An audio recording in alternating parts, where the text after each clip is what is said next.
Chad. Yeah. So it was Reed, Stewart, and Carmichael. You already knew where you stacked up in that field. Best I could hope for was 4th, right? You're like, screw it.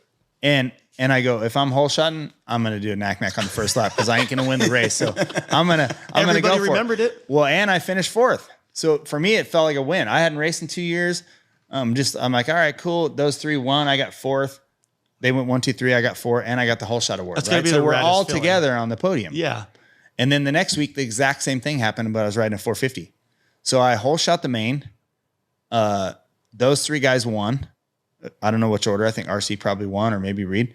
But it was like RC, Chad, James, and then me up on the podium again for the whole shot. So, yeah, that was a couple really cool, like 2 weeks for me.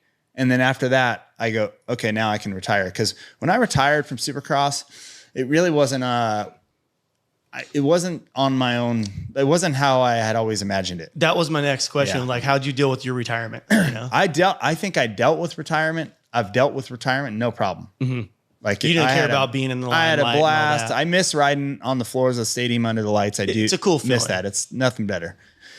But when I retired, like I said, in 2002, I had a really bad season on Yamaha, right? Yeah. I overtrained myself, just rode like shit, didn't really do anything. The next year, Yamaha, or end of the year, my contract was up. Yamaha didn't want to re-sign me. Keith put all his money towards Vuillemin, right? And I was really irritated by that. I signed with KTM. That was way too early to be signing with KTM. Yep. The KTM that we know now is quite a bit different than when I signed over there. Way different. Yeah, they didn't even have a bike that really could go around a Supercross track that good.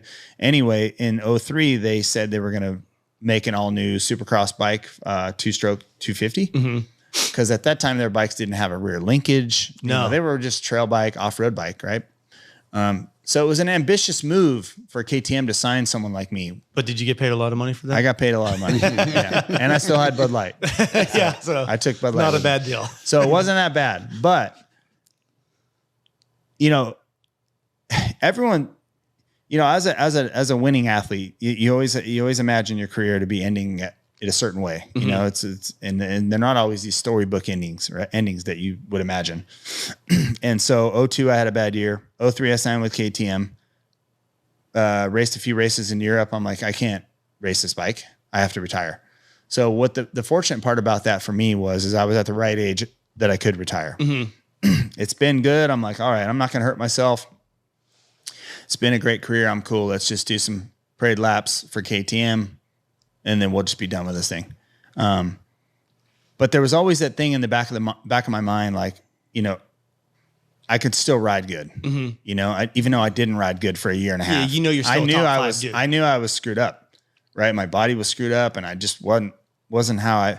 Then I retired, and then in 2004 I started riding again, just messing around. I bought a couple bikes. Wasn't sponsored by anybody.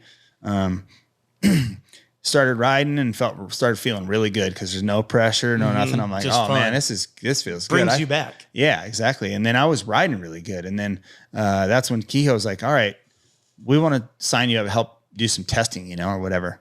And then I was like, all right, I want to race some races. So then got a little deal from Honda, and there really wasn't such a thing as a brand ambassador. No, there wasn't at that point. No, not at all. You know, and so when I was doing that stuff for Honda, I was sort of creating a position for myself within the sport. Because I still love the sport. Yeah. I mean, I still love it. You still want to be there. You still want to want to get paid to be there, you know, Right, and you still get to ride it a little bit during the social weekend wasn't test. even hot at the time. No, not at all. Yeah, exactly. So I was just, look, I needed something to do. I was still pretty young, you know, 32 years old.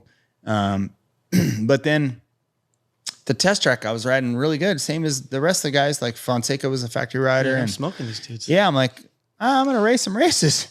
And then they gave me a factory bike to race some races. And then we did that for a couple of seasons. And then, but really what felt good about the retirement was those 2 weeks that I finished 4th and then 4th.